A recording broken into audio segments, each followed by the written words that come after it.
Assalamualaikum warahmatullahi wabarakatuh. Selamat datang di Guprak Channel.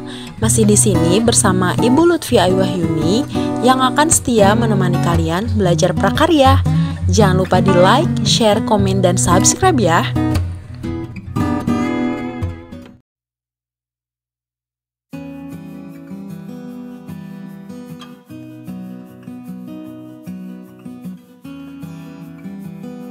Indonesia mempunyai luas perairan sebesar 2/3 dari wilayahnya.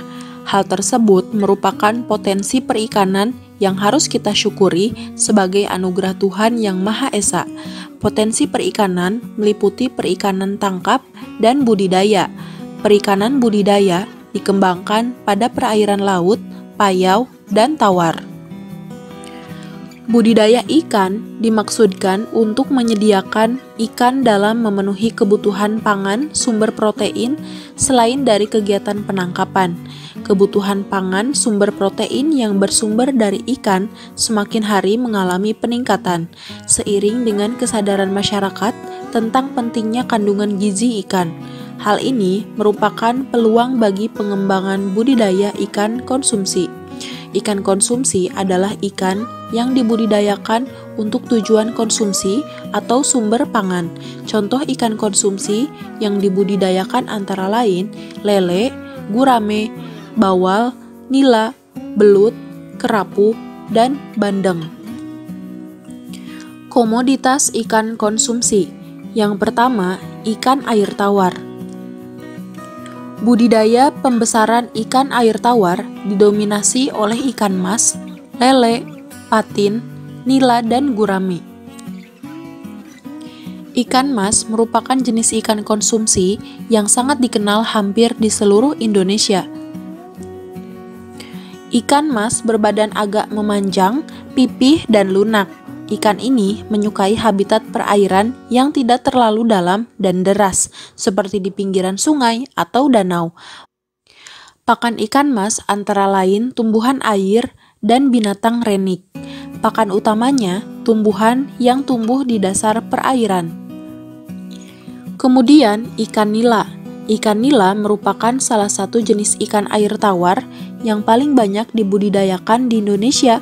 Ikan ini memiliki berbagai keunggulan dengan varietas unggul yang dihasilkan antara lain nila merah, nila gift, nila gesit, dan nila nirwana. Bentuk badan ikan nila pipih ke samping, warna tubuh umumnya putih kehitaman dan merah sehingga dikenal sebagai nila hitam dan nila merah. Pakan nila berupa plankton dan tumbuh-tumbuhan lunak seperti hidrilla dan ganggang sutra. Nila dapat diberi makanan tambahan berupa pakan buatan. Kemudian ikan lele. Lele mempunyai bentuk tubuh memanjang, berkulit licin dengan kepala pipih, mulutnya berada di ujung dengan 4 pasang sungut, sirip ekor, dan perut membudar. Lele dapat hidup di semua perairan air tawar, di sungai yang airnya tidak terlalu deras seperti danau, waduk, rawa, serta genangan kecil. Lele mempunyai alat pernapasan tambahan yang disebut labirin, terletak di bagian depan rongga insang. Alat ini memungkinkan untuk mengambil oksigen langsung dari udara. Pakan ikan lele berupa pakan alami dan buatan. Pakan alami seperti cacing, kutu air, jentik-jentik, dan siput kecil. Lele termasuk jenis karnivora pemakan daging. Pakan buatan yang baik adalah yang banyak mengandung protein hewani. Selanjutnya adalah ikan patin. Ikan patin termasuk kelompok ikan catfish yang dapat hidup di perairan dengan kandungan oksigen relatif rendah. Warna tubuh ikan patin, bagian punggung keabu-abuan atau kebiru-biruan, dan bagian perut putih keperak-perakan. Ukuran kepala relatif kecil dengan mulut terletak di ujung agak ke bawah. Patin adalah jenis ikan omnivor, pemakan segala, dan cenderung menjadi karnivor, pemakan daging. Di alam, patin makan ikan-ikan kecil, cacing, serangga, biji-bijian, tumbuh-tumbuhan, rumput-rumputan, dan udang kecil. Dalam pemeliharaan, patin dapat diberi pakan buatan. Selanjutnya, gurami. Di kalangan pecinta menu masakan dikenal sebagai ikan mewah dengan harga jual tinggi dan cita rasa yang tinggi.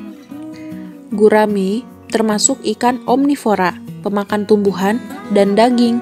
Tumbuhan yang biasa dimakan yaitu azolla, kangkung, dan daun talas dengan pakan buatan tambahan berupa pelet.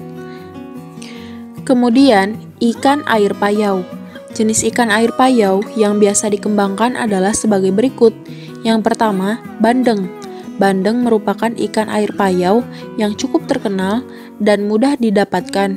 Dagingnya putih, seratnya halus, dan rasanya gurih. Kemudian, udang windu. Udang windu merupakan jenis udang konsumsi air payau.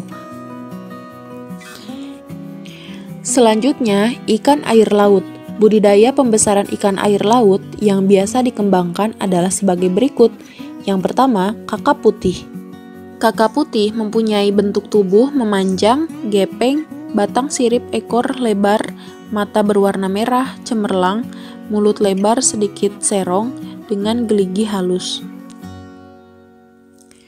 Kemudian, ikan kerapu. Ikan kerapu yang dikenal dengan istilah groupers merupakan salah satu komoditas perikanan dengan nilai jual yang sangat tinggi di pasar domestik maupun internasional. Kerapu mempunyai sifat yang menguntungkan untuk budidaya karena pertumbuhannya cepat, dapat diproduksi massal untuk memenuhi permintaan pasar, serta dapat dipasarkan dalam keadaan hidup. Sarana dan peralatan budidaya pembesaran ikan konsumsi.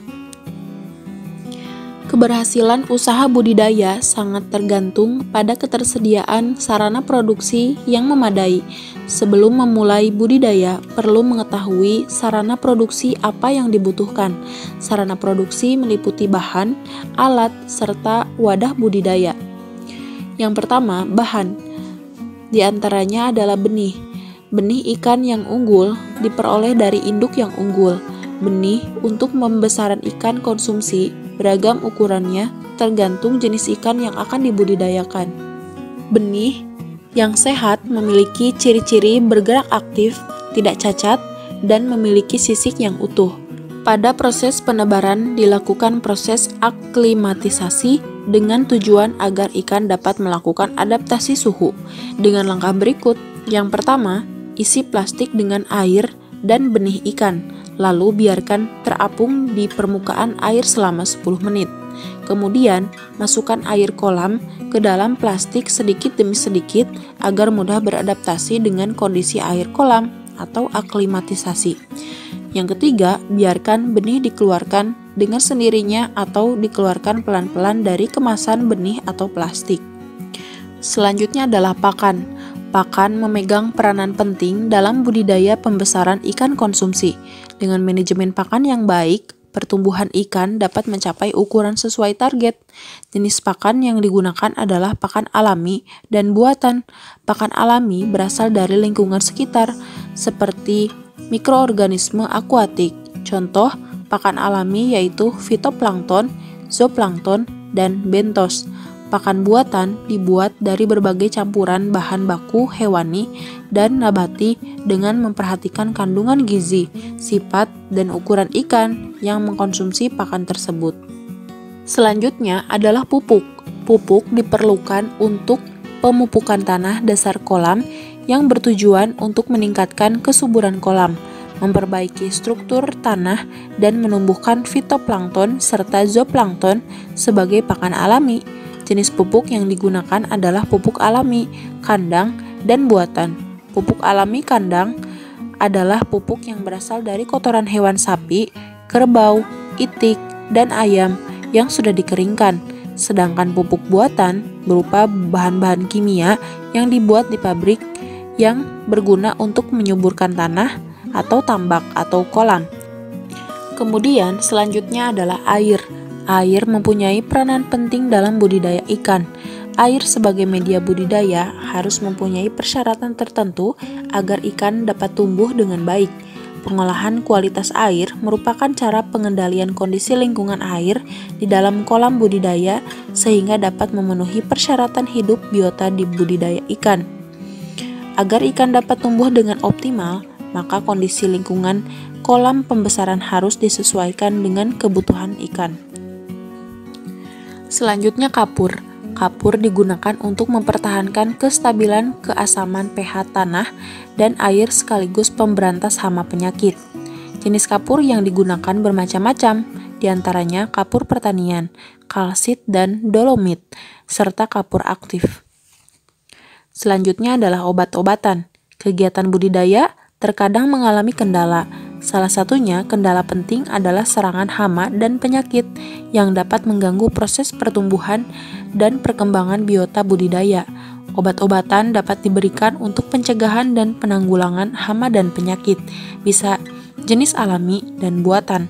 Jenis obat alami berasal dari ekstrak tumbuhan, tembakau, akar tuba, kipait, dan daun pepaya. Sedangkan obat buatan berasal dari zat kimia yang harus larut dalam air dan tidak mempunyai pengaruh besar terhadap kualitas air kolam. Selanjutnya, wadah budidaya ikan konsumsi. Lokasi budidaya ikan konsumsi menentukan pemilihan jenis wadah budidaya yang tepat. Wadah budidaya merupakan tempat untuk memelihara ikan. Berikut penjelasan berbagai jenis wadah budidaya ikan konsumsi. Yang pertama adalah kolam. Kolam merupakan lahan yang dibuat untuk menampung air dalam jumlah tertentu sehingga dapat digunakan untuk pemeliharaan atau membesarkan ikan dan atau hewan air lainnya. Berdasarkan pengertian teknis, kolam merupakan suatu perairan buatan yang luasnya terbatas dan sengaja dibuat agar mudah dikelola dalam hal pengaturan air, jenis hewan, budidaya, dan target produksinya. Kemudian bak. Bak merupakan wadah budidaya ikan yang dapat digunakan untuk usaha budidaya. Bak digunakan sesuai dengan usaha budidaya dengan bahan pembuatan terbuat dari plastik atau terpal, fiber, dan beton. Selanjutnya adalah akuarium. Akuarium merupakan wadah budidaya ikan yang terbuat dari bahan kaca. Kata akuarium berasal dari bahasa Latin yaitu aqua, yang artinya air, dan area yang artinya ruang. Jadi, akuarium merupakan ruangan terbatas berisi air dan ikan yang dapat diawasi dan dinikmati. Selanjutnya, keramba jaring, apung, dan keramba jaring tancap. Keramba jaring apung merupakan wadah budidaya di perairan umum. Budidaya ikan dengan keramba merupakan alternatif budidaya yang sangat potensial bisa dikembangkan, mengingat daerah perairan di Indonesia yang sangat luas. Perairan yang bisa dimanfaatkan termasuk perairan darat dan laut. Baiklah teman-teman, demikian materi kita hari ini tentang budidaya ikan konsumsi. Semoga bermanfaat. Terima kasih, sampai jumpa lagi di Guprak Channel. Wassalamualaikum warahmatullahi wabarakatuh.